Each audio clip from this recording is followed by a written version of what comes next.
By now we've established that the Thieves Guild is a morally good faction role-playing as bad guys. So let's discuss the actual evil faction in Oblivion, the Dark Brotherhood.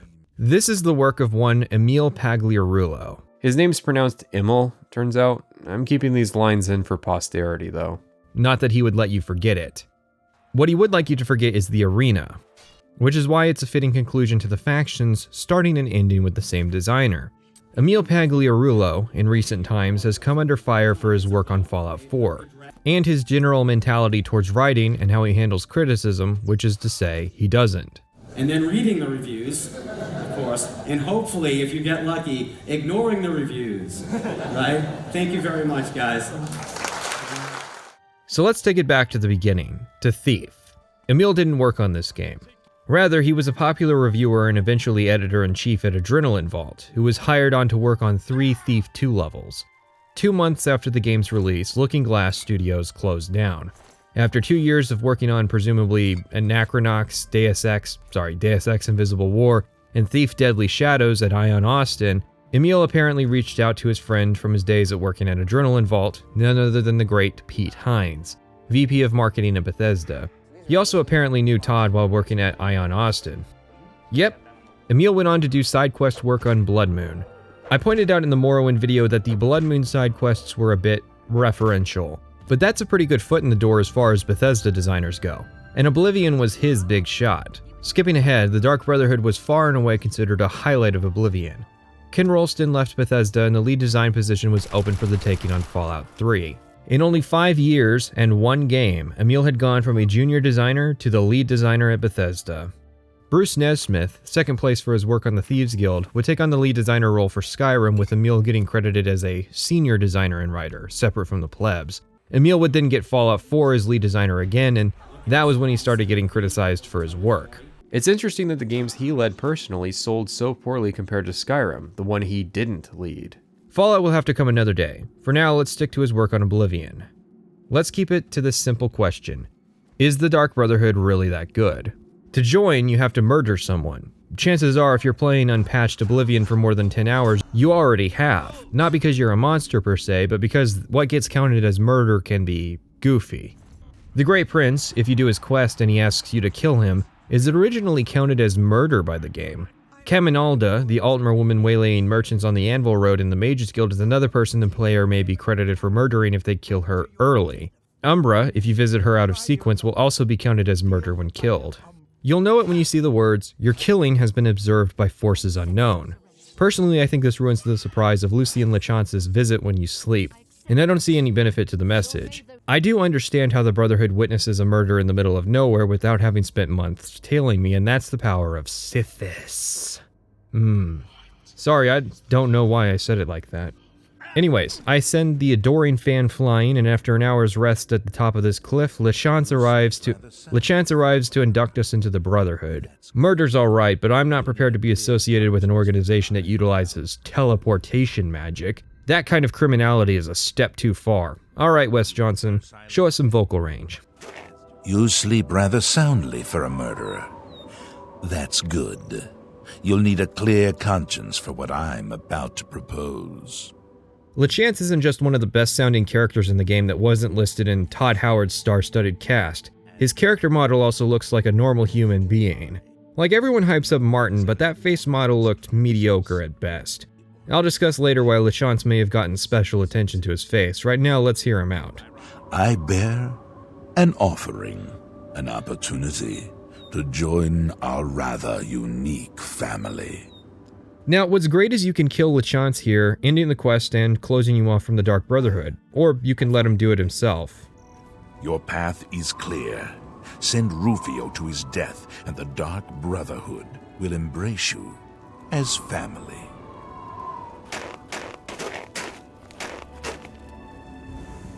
Damn, he just did straight line theory off the highest drop in Oblivion. Anyways, in order to complete our induction, we need to take this ebony blade of woe and kill a man named Rufio at the Inn of Ill Omen. The blade itself is rather weak though, comparable in damage to a steel dagger, and using it's optional. Its full strength gets drawn out later, so let's get our hand on a real knife, Mehrunes Razor. The Razor wasn't part of the base game, otherwise it would have been the perfect sacrifice to Martin. Rather, it came as a DLC for $3. It comes with a massive dungeon, a couple new items, and the titular razor. We start the game and hear an omniscient rumor that points us to Sundercliff Watch, where a rogue Telvanni. Give it up, everybody, this may be the last time we see rogue Telvanni. The dungeon is extensive, going from fort to cave to Ayleid ruin, starting with Dunmer mercenaries who we eventually see battling with the vampire natives of this ruin, and you can easily see why it's well remembered. We see how the people here are living, with little stories that can be learned about the goings-on here. It's also obviously chock full of Morrowind references, at least at the surface level. At the end, we find the long-buried Mehrunes razor. Long-buried, and it definitely didn't show up in Morrowind 6 years prior, or Daggerfall 10 years before that. I'm just poking fun. Half the places artifacts end up tend to be goofy, like that time Ariel's bow was hidden in the Forgotten Vale for thousands of years, but also in the hands of an Ordinator at the Ghost Gate. Anyways, we end with a final confrontation between ourselves, the Guardian of the Blade, and the Rogue Telvanni. Our end reward is the Razor, a powerful dagger which has the chance of instantly killing your opponent, scaled to the player's luck attribute. The dagger actually works the same way in Skyrim, except since there isn't a luck attribute, its maximum chance is now the minimum as well. Anyways, this is a much more fitting dagger for an assassin, if there wasn't an even better tool, the bow. We'll get into that later. For now, let's get into the Dark Brotherhood. We head out to the Inn of Ill Omen, also known as the Tavern of Transparent Portent. The publican won't think anything of us asking about Rufio, even when he ends up dead. The Tavern Keep is also the only NPC in the game to purchase stolen goods that isn't aligned with a faction. The task is simple, and the thrust of the quest is more so the implication of the player actually going through with it. Rufio doesn't fight back and sleeps 20 hours a day. We can actually get some clues about who it is that wants Rufio dead. The Black Horse Courier ran an article about Night Mother rituals, stating one Claudius Arcadia had performed the sacrament that summons a Brotherhood representative. Later in the questline, we get the key we need to visit Arcadia's house and find his journal, indicating he was the one to hire the Brotherhood to kill Rufio, but he doesn't get a motive beyond revenge.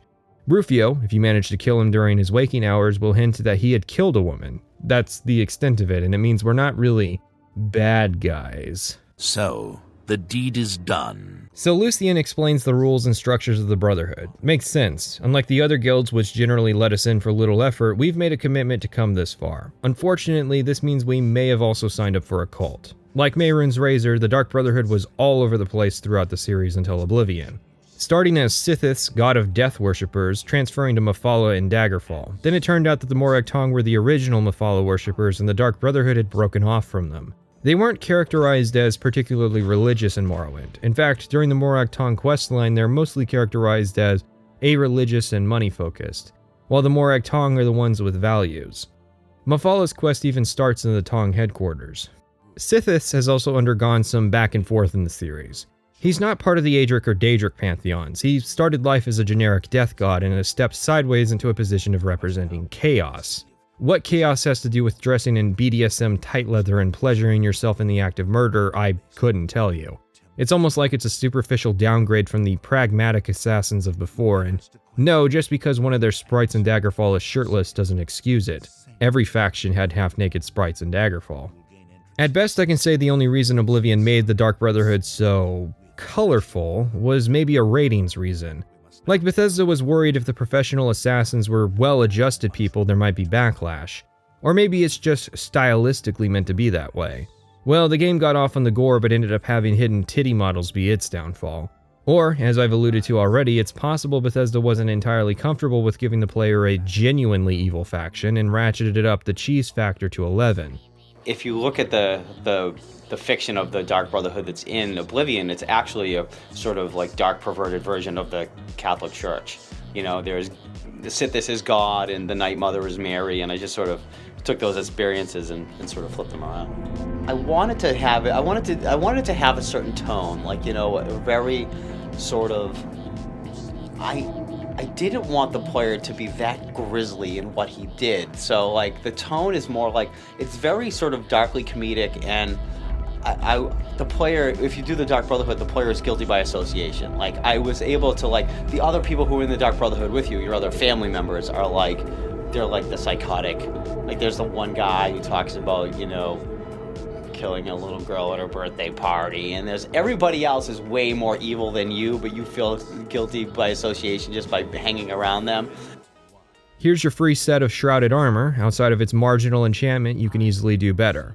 Their only notable property is that, since they have a value of 0, they can be fully repaired by a smith for only 1 gold. We're sent to Vigente, the resident vampire, and he gives our first job and a general pattern for the guild.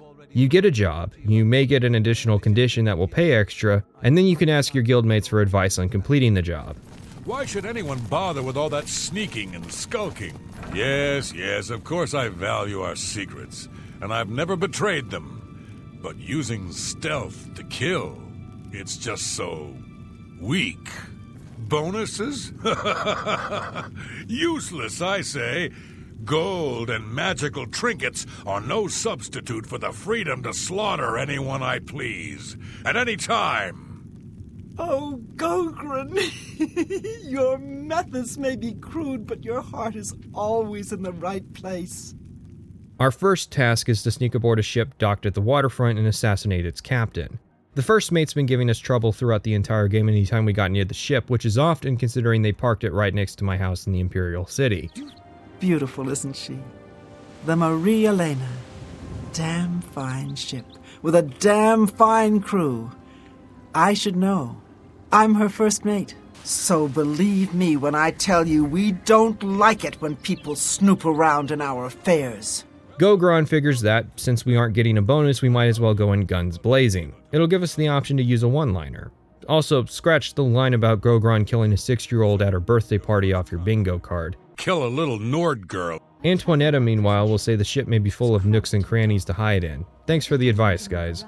Our options are to go in through the main deck, but have our hands full of pirates, who the guards will actually assist us against because Oblivion can't do trespassing in exterior cells. We can hop up onto the balcony and break into the cabin directly, or we can stow aboard some cargo and sneak through the ship. So we've got options. Once we get to the cabin, we could just stab the captain, but that draws the attention of the pirates. Instead, this quest is the debut of the poisoned apple.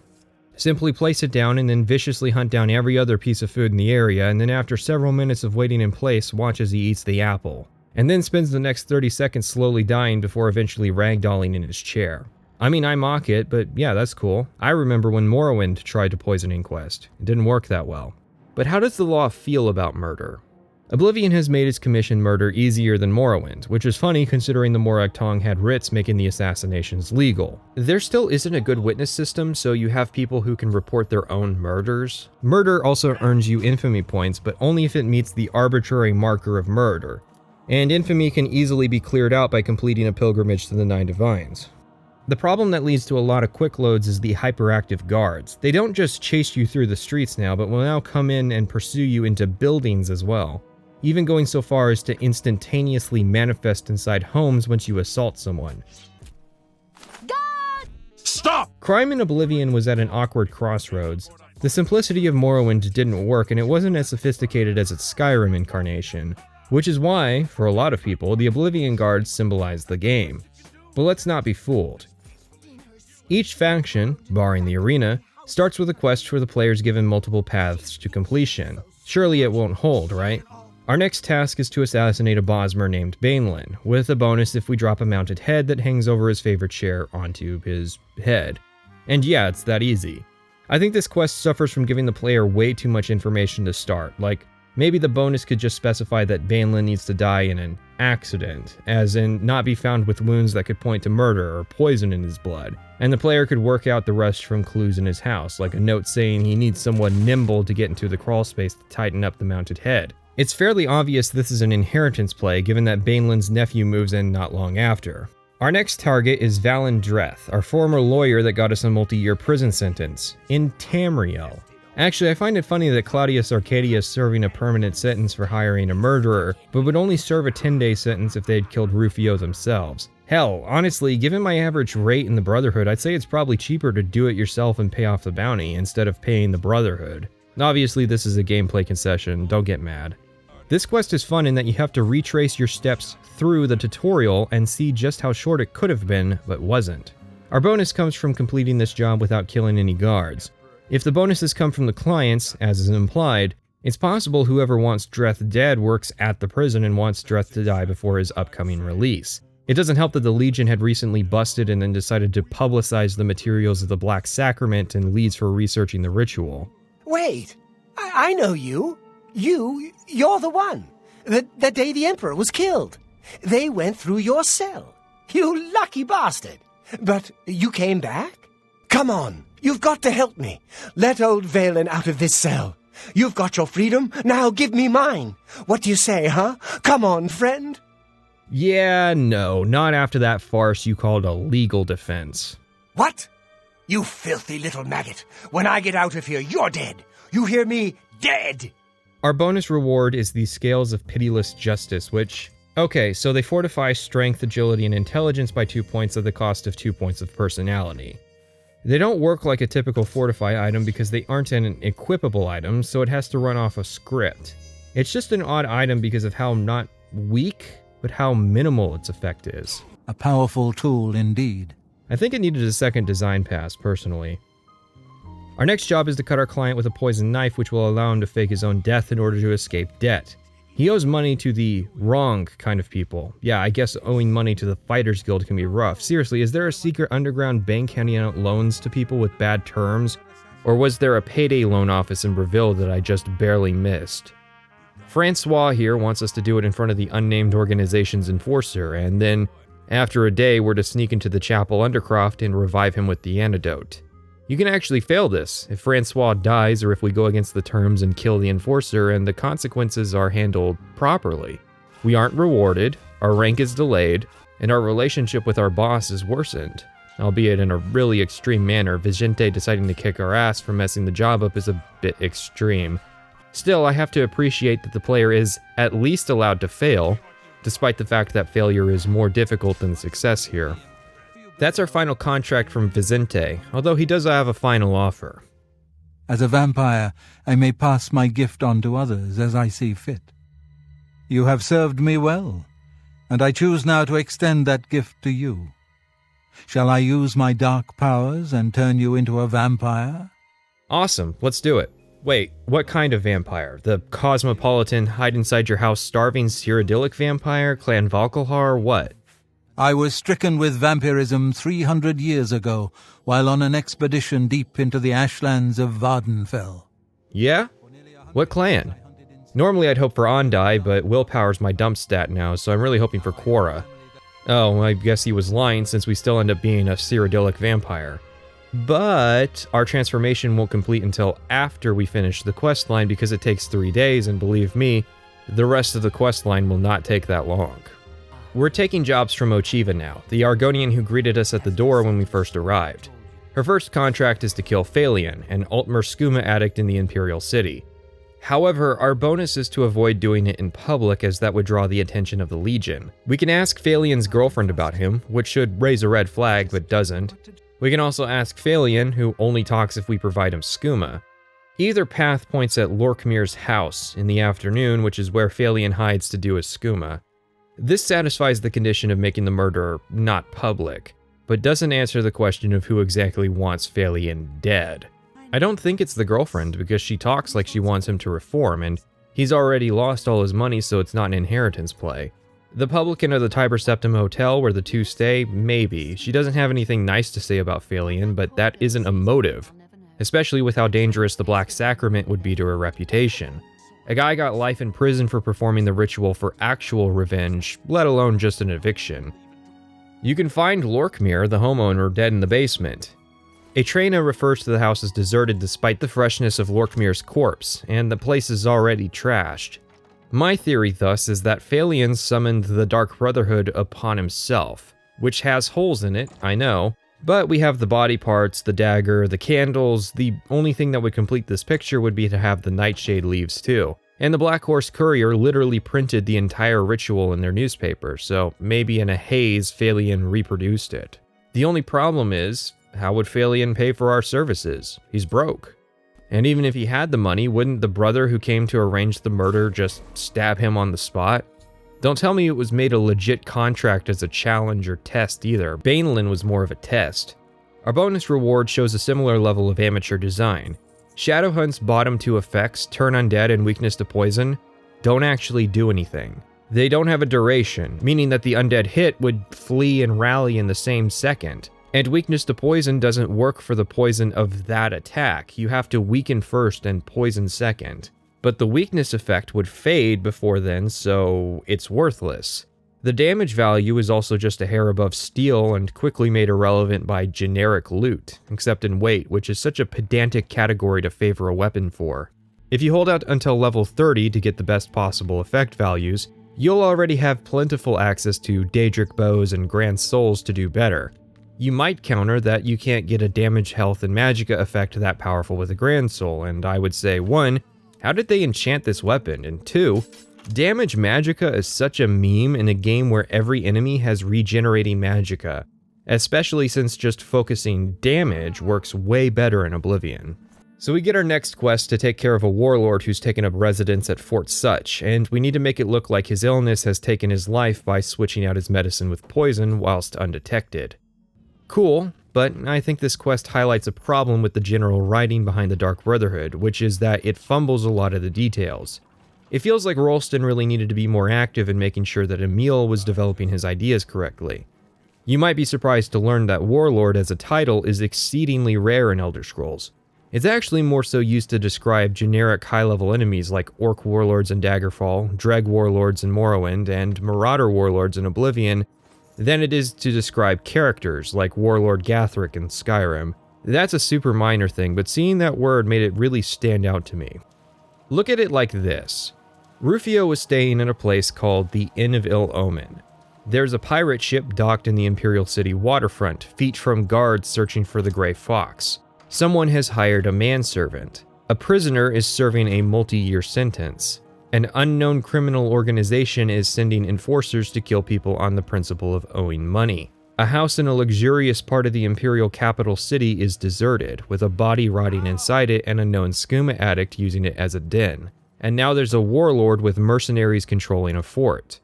None of these things are wrong per se, but they are incongruent with Oblivion and Elder Scrolls. It's a slight deviation in the pattern. The problem is that Pagliarulo and Nesmith weren't in harmony with Chapin, Nelson, and Coleman. I mean, Rolston said as much in an interview. Quote, "I was the one who sketched the general history and the history of the different factions, but this time I strongly encouraged the designers to move away from these models or even ignore them completely depending on their tastes and skills." And Emil agrees in the 5th anniversary podcast. Dark Brotherhood was cool because I took a different approach. Like, I didn't know a lot about the Elder Scrolls lore. So I took a step back from it, and I grew up a good Catholic boy in Boston, so I suppose we should talk about Pagliarulo's resume of the Thief 2 levels. If you don't know, Thief 2 was a counterpoint to Thief in that the levels were designed first and the story was wrapped around them, whereas Thief 1 wrote a story first and made levels around those story beats. And the end result of that was that nobody really agrees which game was better. But it may inform the design of the Dark Brotherhood quests. After all, many of them sound like they were designed first and written second.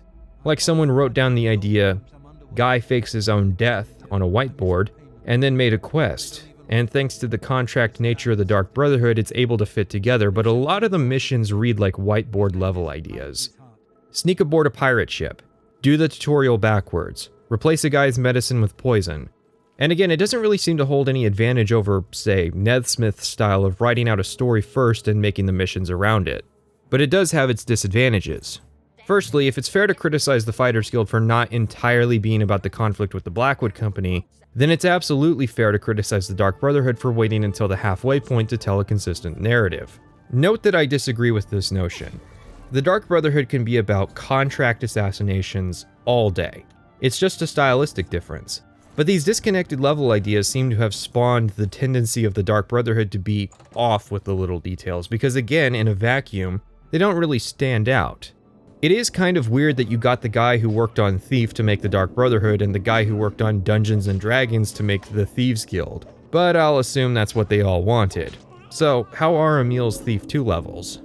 His first level's eavesdropping. In this mission, we break into a church and overhear a meeting. We then have to steal a safe deposit box key, make a wax impression, and return it. Which means a lot of backtracking through the level. I think my work here is done. The key location is actually random, so I probably just happened to get the worst location, which was the top of the eastern tower on the opposite side of the building from the wax. His last mission is Precious Cargo, which is the level where you find the underground base through a lighthouse. And then there's Life of the Party, which, as everyone says, is really 2 levels inside of 1. I found Emil to be a bit key-heavy in his design. Precious Cargo is 2 separate levels separated by a single locked door, and the main thrust of the final part of the mission is just finding a key. And then there's Life of the Party. Yeah, the rooftop sequence is pretty good, but the actual Mechanist Tower is super tedious in my opinion. The key to the guy's office is in the ballroom 20 feet away, and the objective where you find the scripture is annoying because it's hidden in boxes that don't show any external indicator that they can be lockpicked, like every other single lock in Thief 2, so I spent a while searching for keys to them that just didn't exist. It wasn't very exciting to have the alarm going off as I escaped, considering I'd already knocked everyone in the building out during the numerous backtracks I had to do while searching for all the recordings. I don't know, I just liked the bank mission and the one at the sheriff's office way more. Bigger doesn't mean better, you have to earn your immensity in my opinion. Most of the actual level is the same size as any other level in Thief 2, there's just more filler that would logically exist in Life of the Party, and a lot of fun moments to set it apart. But now we're at the point that everyone discusses, the pivotal moment. Whodunit? A murder mystery story where we play the murderer. Our bonus comes from not being suspected by the other guests. I am guessing this is to appease Sithis and not actually a condition of our contract. All 5 guests form a complicated web of relationships, and there are many different ways to do the quest, turning the guests against each other. Now I'll tell you what I didn't tell everyone else. This quest is broken. Without the official patch, the guests can't actually detect when you murder someone with melee. You could run in fist swinging and drop everyone in 15 seconds. Even with the patch, it's not difficult, and the harder you push it, the more ridiculous it becomes. The guests all have ESP and know when the others have been slain, even if it happened seconds prior on a different floor. This house is a death trap. We're being killed off one by one. If you use illusion spells like Frenzy, Rally, and Command, you can completely break this quest. Watch as the old woman murders all the guests around her and nobody suspects her, even if they watch her do it. Drop poisoned apples everywhere and watch as all but one of the guests eat them anyways, even after their fellow guests died from the poison. Now, let's be fair. The complexity of this quest and the sheer amount of dialogue that had to be recorded, especially in context to the 2006 release, is impressive. It's a shame the only people trying to one-up it are in the multiplayer space. It seems like there would be a fantastic opportunity to make a murder mystery work in Elder Scrolls where the player has the power to influence other people to become the murderer. I hope Elder Scrolls 6 recreates this premise, but accounts for all the different disposition options because, well, disposition will come back and the illusion magic won't be cut, because it'd be cool to see a version of this quest that responds to power gaming in some way. You have the incentive to do the bonus condition and not just kill everyone as fast as possible, as the bonus is 2 free skill points in Marksman, Security, Sneak, Acrobatics, and Blade. I do have to wonder if the inability to fail on the console ports has contributed to the popularity of this quest. The premise alone convinces people to do the quest through dialogue, isolating the guests and slowly picking them off. The Dark Brotherhood features a great deal more dialogue than any of the other quests in Oblivion, usually with 3 consistent personality options. If there's one thing I can't criticize Fallout 3 for, it's expanding the number of dialogue options given to the player over Elder Scrolls. Sorry, kid. Hello, cost cats, and you look pretty broke to me. You grown-ups are all the same. All you care about is your stuff. My papa is missing, and I think the ants may have gotten him. I hope they get you too. One philosophy isn't better than the other, however. I would just prefer Elder Scrolls keep doing its thing and not feel compelled by other games into leaning into that BioWare, CD Projekt Red style of player dialogue. However, the elephant in the room with Oblivion's dialogue is the transition from the text-based dialogue of Morrowind to a fully voice-acted dialogue system in Oblivion. In my last video, I presented the idea that text-based dialogue was superior to full voice acting, for a few reasons. One is that from a designer perspective, it's far easier to implement quests with textual dialogue than it is voice acting, because voice acting adds additional considerations when it comes to disk space and voice actor pay. I mean, one of the things, I don't know if people know this, but one of the things we really struggled on in Oblivion is, fitting all the audio assets on the disc. and we had too much dialogue. However, the downside of this is that most people don't like text-based dialogue because they can't read. One interesting outcome of the Morrowind video was a mix of dyslexic people who disagree on Morrowind. Some argued the game had helped them overcome their condition, others argued that it had inhibited them from getting into the game. Then the topic of text-to-speech came up, using a rudimentary mod to give all the dialogue basic voice acting. In the time since writing my Morrowind video and now, there's been a significant advancement in using AI learning for text-to-speech, to the point that Witcher 3 mods are able to create rudimentary dialogue for Geralt without needing the voice actor.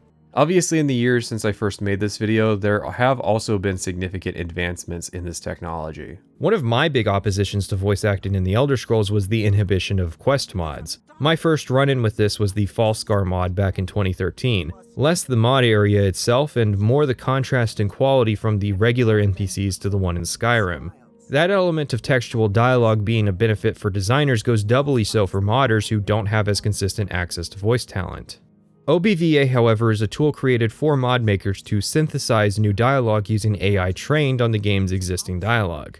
I can make the NPC say anything, and there's nothing to stop me. Subscribe to Private Session. Now, the thing is, you and I are both fully aware that Bethesda and other studios with budgets higher than the price of a car are never going back to the text-based dialogue. In fact, I was pretty confident that it was a dead issue in the Morrowind video. I more so made my case as a demonstration of the advantages of the system. The thing is, I stand by that position. Just like with fast travel and quest markers, there's no reason there can't be a middle ground in text-based dialogue as well. Thing is, all of this dialogue already textually exists in the game because it's in the subtitles. Whenever I actually play Oblivion or Skyrim, I usually just read through the words on screen and skip on to the next line of dialogue. I very rarely just sit back and listen to NPCs talk, so this is what dialogue actually looks like when I play for myself. The sixth guest has finally arrived. Whoever invited us here must at least know us, don't you think? The rest of us have already traded introductions. Now who might you be? I can read very quickly, a necessary part of both my job and my hobbies. Plus, it doesn't help that Oblivion and even Skyrim have awkward, noticeable pauses between lines of dialogue. Now, my proposed system would be a toggle option between a classic window and a normal window for dialogue. Normal, modern dialogue would happen as always, in real time with options occasionally appearing when available. In the classic window, dialogue would appear in a text box, with additional, either unspoken or radiantly generated dialogue that would appear as well. This way, you could include that superfluous information that slows a normal conversation down. Normies can play a version of the game that's fast and quick and just follow the quest markers, while role players can get the additional dialogue with all those directions and lore details and encyclopedic dialogue people like to complain about in Morrowind. However, this design philosophy requires two things: a desire to cater to all fans of the series, new and old, and the drive to do that extra work. We're on Ochiva's final quest. We've been authorized to take down Adamus Philida. Who? You know, the guy we were supposed to avoid in the Imperial City, the guy who's been spearheading the campaign against the Dark Brotherhood. Adamus Philida? The guy is supposed to be an antagonist for the Dark Brotherhood, but because he's only mentioned in passing once, and otherwise only exists in a newspaper article, he just doesn't have the presence that Hieronymus Lex had. This is one of those disadvantages of the disconnected quest design theory. For all its benefits, it's hard to have an antagonist in a storyline with so many disjointed missions. Tying a thread between all of these quests to involve Philida is effectively impossible. Which is a shame, because Philida is said to have both interfered with contracts and to have survived 3 different assassination attempts. Maybe he could have shown up during the job in the prison and interfered with the contract. Like we kill our target and then he appears and now we have to escape him because our conditions say that we can't kill him. Maybe it's even possible the guards intentionally drew us here to kill a prisoner to increase the likelihood of him capturing us. Regardless, Philida's retiring now and has moved down to Leyawiin, but the Brotherhood, being spiteful pricks, want to have the final word. So they fashioned a Rose of Sithis, a special arrow which will instantly kill its target, in this case Philida. He lives in his armor, however, and the game won't recognize if we nail the shot through the slit in his helmet. He only takes it off to sleep and for swims. Hitting him when he sleeps is difficult, but possible depending on how hard you power game. He has a bodyguard which maintains a constant vigil over him, never sleeping. And breaking into the City Watch barracks itself is a challenge. Each door is lit and under constant supervision with only a small lip that the player can lockpick the door from. If we go invisible immediately, the bodyguard should open the door. We head into Philoda's room, and then from the corner we shoot the rose. We have to shoot from here because we'll become visible when we start to draw our arrow, and in that time can be caught if we're standing anywhere else. This is not how the quest is meant to be completed, as evidenced by the ever-awake bodyguard. So to do it right, we have to follow Philoda around until he eventually goes for a 5-hour swim in the public watering hole. This man only sleeps 4 hours a night, so he spends more time of the day in the water than he does in his bed. Was his first passion endurance swimming and he only settled for the Legion? Either way, Philoda is dead and we cut off the finger wearing his Legion ring, which we place in his replacement's desk. This is our bonus objective, which exists so we can send a message. Knowing what happens next makes this gesture quite ironic. Our work with Ochiva is done, and we've received a letter from our recruiter, Lucian, inviting us out to his hideout at Fort Farragut. It's a dungeon quest set in a generic fort full of undead. Yes, I'll acknowledge the back door, but you have to admit that most players aren't going to find it on their initial arrival, considering it's facing 180 degrees away from the road, and checking for back doors just isn't consistent in Oblivion. We meet with Lucian, who is impressed with our career and has a use for us. A traitor has infested the Brotherhood, and they are most certainly definitely in the Shadenhall branch. We're new, having only been with the guild for at most a week, so we're cleared of suspicion. Thus, there is only one path: a thorough investigation and spy system to monitor all Guildhall members for traitorous behavior. No, we're to murder everyone in the rite of purification. This is pure pathos, as the purification is both an absurd ritual and dissonant with other lore. Its only motive is to pit the player against NPCs the player may have formed a connection with in order to drive home an emotionally resonant point that the player is a murderer. Take another read at it, and the player will be responsible for dispatching a group of evil murderers, while themselves barely bloodying their own hands with the blood of innocence. Kill a little Nord girl. Dark Brotherhood was cool, because I took a different approach. Like, I didn't know a lot about the Elder Scrolls lore. So I took a step back from it, and I grew up a good Catholic boy in Boston, so if you look at the fiction of the Dark Brotherhood that's in Oblivion, it's actually a sort of like dark perverted version of the Catholic Church. You know, there's the Sithis is God and the Night Mother is Mary, and I just sort of took those experiences and sort of flipped them around.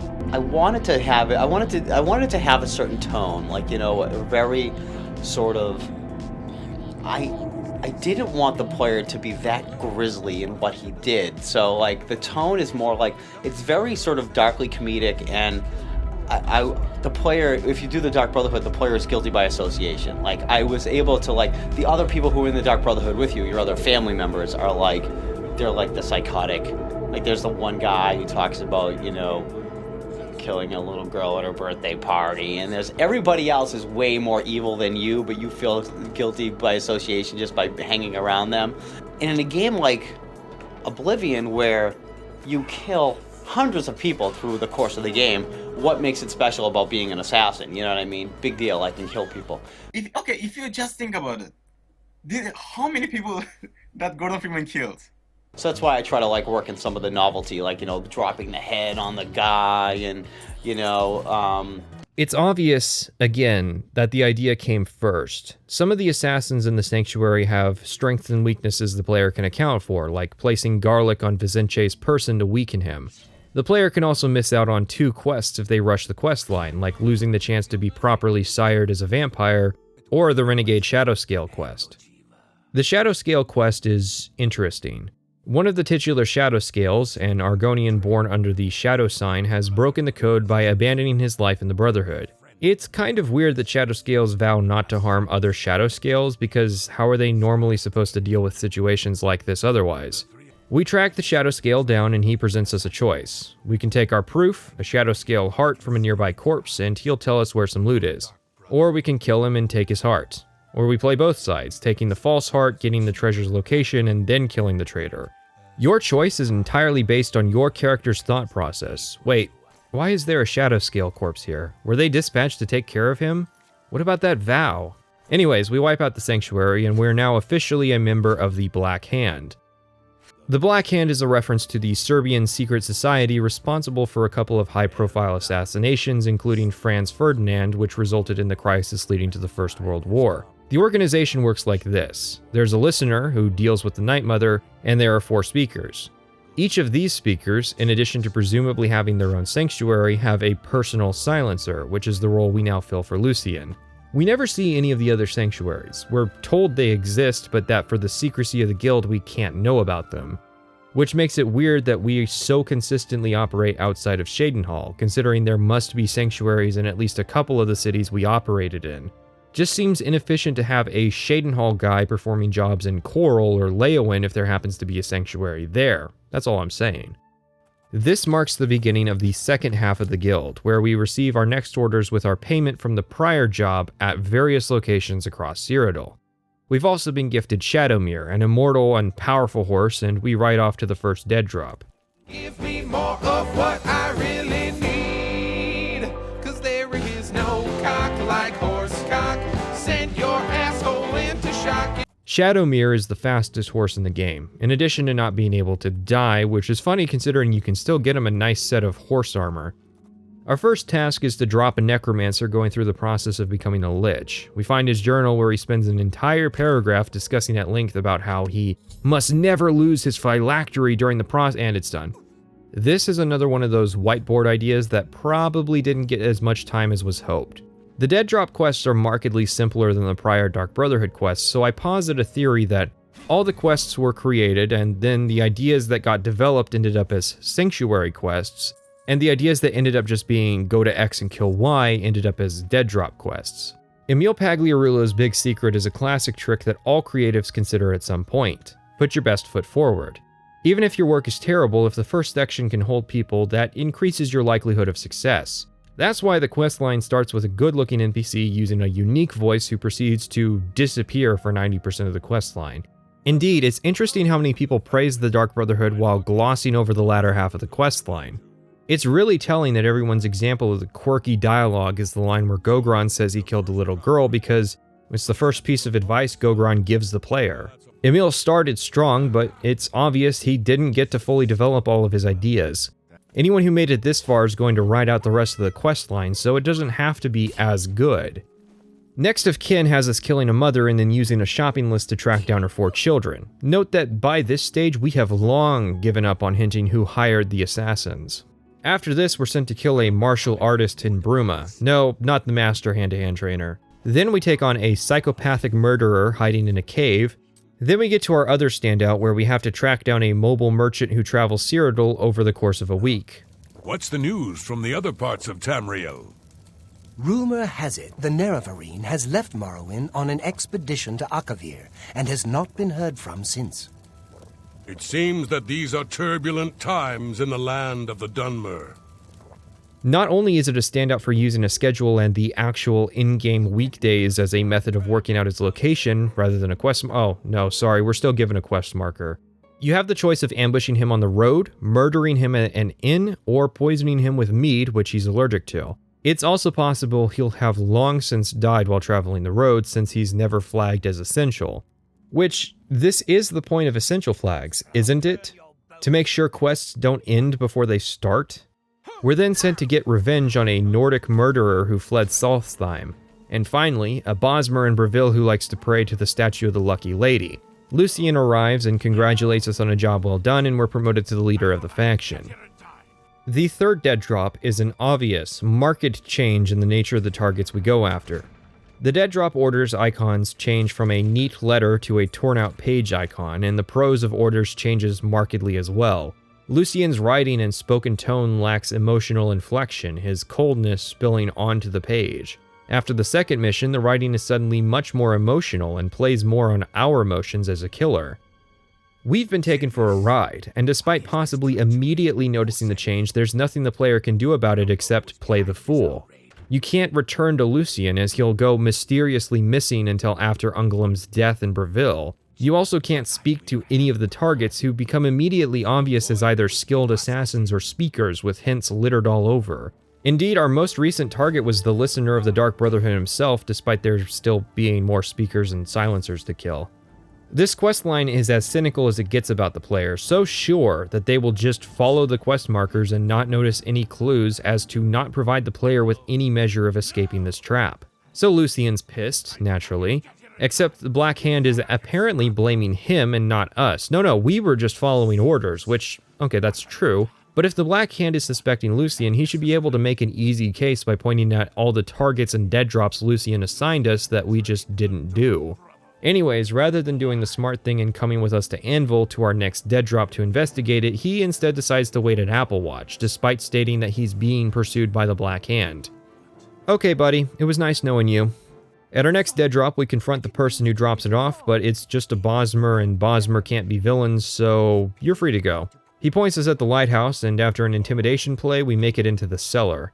It's a bit rough, but fairly clean compared to the average YouTuber's house. We find a severed head we telepathically intuit as belonging to the guy's mother, and a journal outlining all the points of this story.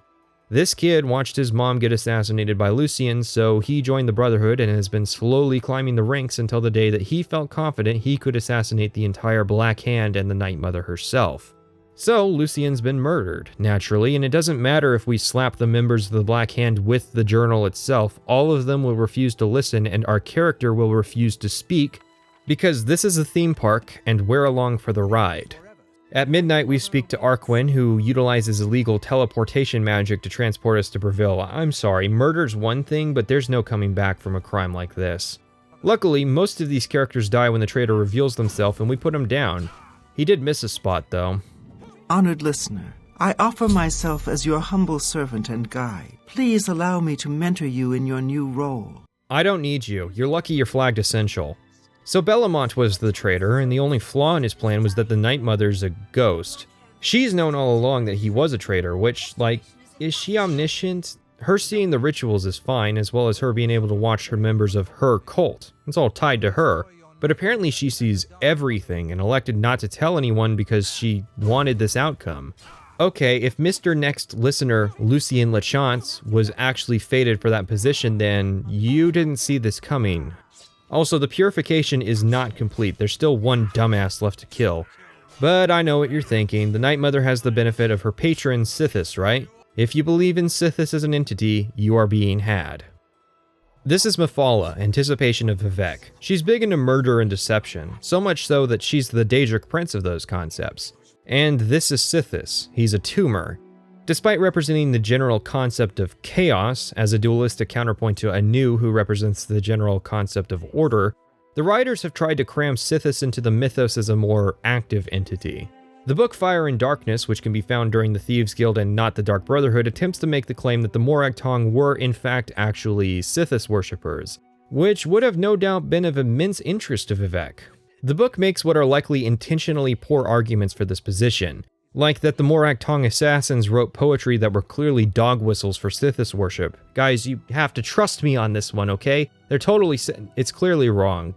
Because later it posits that Vivek stopped the Morag Tong from worshipping Mephala, which he largely didn't, and then the book claims that Vivek allowed them to continue worshipping Sithis, which they never did. Dualism is a concept of two forces that balance each other, which in our world extended to religions like Hinduism and Zoroastrianism and then later Judaic Christianity.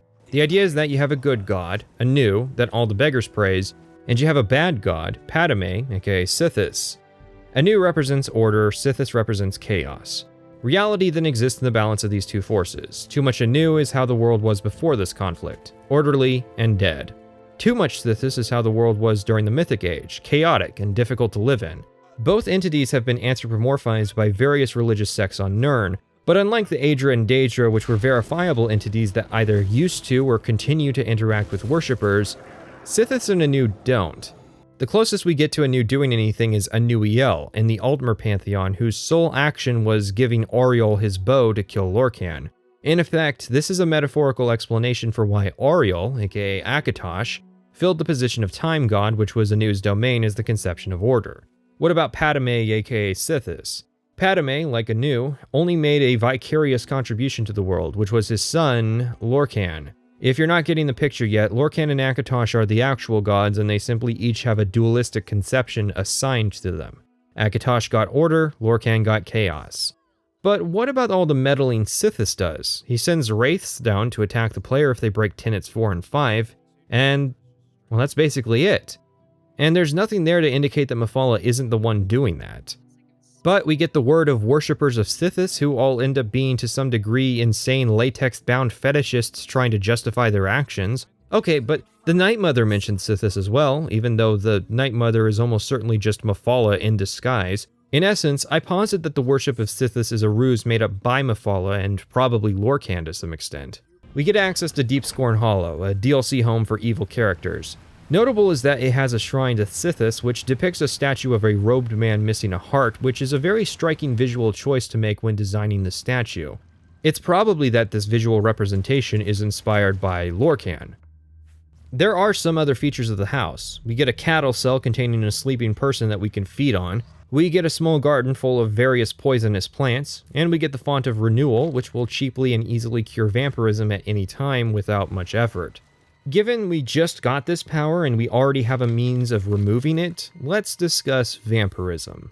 Oblivion overhauled vampirism into its more recognizable form in Skyrim. In Morrowind, vampires were effectively cursed with never being able to really do quests or use service as NPCs ever again. Oblivion added a stage system where depending on how often you feed, you may be able to keep your vampirism under wraps. At the first stage, you'll be able to move around outside without issue. You gain the Hunter's Sight spell, which casts Night Eye and Detect Life. We become immune to disease and paralysis. Our acrobatics, athletics, destruction, hand-to-hand illusion, mysticism, and sneak skills will all see a +5 bonus, as will our strength, willpower, and speed attributes. We only have a 20% weakness to fire and a 5% normal weapons resistance. On the second day without blood, our skill and attribute bonuses go up to 10, our weakness increases to 30%, and our resistance goes up to 10%. We also start to take damage from the sun, meaning we can no longer fast travel or wait outside during the day. We also gain the Vampire's Seduction ability, which allows us to heavily charm an NPC once a day. On the third day without blood, our skill and attribute bonuses go up to 15, our weakness increases to 40%, and our resistance goes up to 15%. We take 4 times as much damage from the sun during the day, and we gain the Reign of Terror spell, which casts silence and demoralizes once per day. Finally, on the 4th day and beyond, our skill and attribute bonuses max at 20 points. Our fire weakness reaches 50%, our normal weapons resistance reaches 20%, we take 8 times as much sun damage, and we gain Embrace of Shadows, which allows us to go invisible and use Night Eye for 3 minutes once per day. NPCs will generally stop providing services to the player at this stage, however, so feeding on a sleeping NPC to revert back to 25% is a good choice. My only real change would be to make it so that feeding reverts back only one stage, so if players are comfortable playing as Stage 2 or Stage 3 vampires, they don't have to constantly keep reverting back to Stage 1. Playing the entire game as a vampire is actually fairly viable in Oblivion. Your only combat weakness is fire, and you can either play a Dunmer or use the Atronax sign and a couple items to easily offset that weakness. People only notice your vampirism at Stage 4, and liberal usage of charm spells can offset that. And since most people in the game have sleep packages, it's easy to find fresh food. Sadly, none of the game's content accounts for vampirism. Nobody ever mentions the player's rather obvious affliction in quests, and unlike Morrowind and Skyrim, there aren't any special quests just for vampires, except for the cure. The player can approach healers about the subject who point to Raminus Polus at the Mages Guild, who himself points to the Count of Skingrad. Oblivion is kind of weird about how it approaches the subject of vampires. You have several stories like the Grey Prince whose father was a vampire, the multiple quests surrounding the Count of Skingrad, the Springhill Jack quest, Vicente is a vampire, and you have the Order of the Virtuous Blood, a vampire hunting order the player can join and get paid for vampire dust. And Azura's quests about vampires too. But you don't see any kind of replacement or expansion on the vampire clan's idea from Morrowind. The concept's just sort of in this transitory phase that lasted until the Dawnguard DLC from Skyrim. The Count of Skingrad and his wife became vampires 50 years ago, and while the Count was fine with it, the Countess was not. She refused to feed and eventually slipped into a coma. The Count since then has sought a cure but is somewhat trapped in the castle for the sake of protecting his citizenry, so he passes the search off to us. He has heard that a witch of Glenmoral is near the Corbolo River. Glenmoral witches have existed since Daggerfall but have been performing the thankless task of curing lycanthropy and vampirism since Blood Moon. This witch, Melisande, demands 5 grand soul gems as payment. Sure, take them. I don't need them. I can get them blackened for you if that's what you want as well. During the making of Fallout 3, there are several forum and blog posts from Bethesda developers about the Song of Ice and Fire novels becoming popular at the office. So it's not impossible Melisande is a reference to Melisandre. I mean, I doubt Immel got into Debussy in this time period, but as always, it could just be a coincidence that the witch character has a similar name to another popular witch character from another popular fantasy series. She'll then give the player a shopping list of ingredients for the cure: bloodgrass, garlic, nightshade, Argonian blood, and the ashes of a powerful vampire. This doesn't mean Janice, however, no sacrifices necessary. Hindarl, a powerful vampire, was trapped in a cave by hunters. He hasn't fallen into a coma from sadness, so we have to fight him. Ingredients in hand, we return to Melisande, who takes a day to brew the potion. We then take 2 doses, one for ourselves and one for the Countess, and return to Skingrad. We go to where the Countess is resting. Melisande, who shows up for some reason, awakens her, and the Count gives her the cure, whereupon she dies, and a day later we're paid what is probably the highest scaling gold reward in the game, with 10,000 gold being the reward at level 30.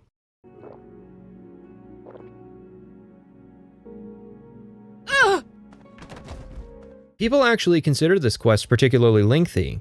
I think that might only be true if you do it at a lower level when Grand Soul Gems are much rarer. I like this quest, but it does raise the question of what the hell was going on with the Pale Lady. I'm guessing originally the Pale Lady was the Countess, and this was reworked after the Vampire Cure quest was written. There's also the Purge Blood font if the player's lazy and had a couple dollars to burn on the Vile Layer DLC. So, in conclusion, the Dark Brotherhood. Probably the best content of the base game, that being an exceptionally low bar to reach. When you have a game as iconic as Oblivion was back in the day, the person who made the highlight content is fated to do well, as Emil Pagliarulo did. He's taken the reins as a lead designer at Bethesda, potentially even a successor to the Howard Crown when Starfield's finished and Todd resumes his aging. I'm the only alchemist in Skingrad. Not much business here, but I can't go back to Morrowind. It's just like anywhere else in the Empire. By the way, do you happen to know what the fine is here in Cyrodiil for necrophilia? Just asking. Is it your first offense? Let's assume... no. Then it's at least 500 gold. That's nothing compared to Morrowind, thanks.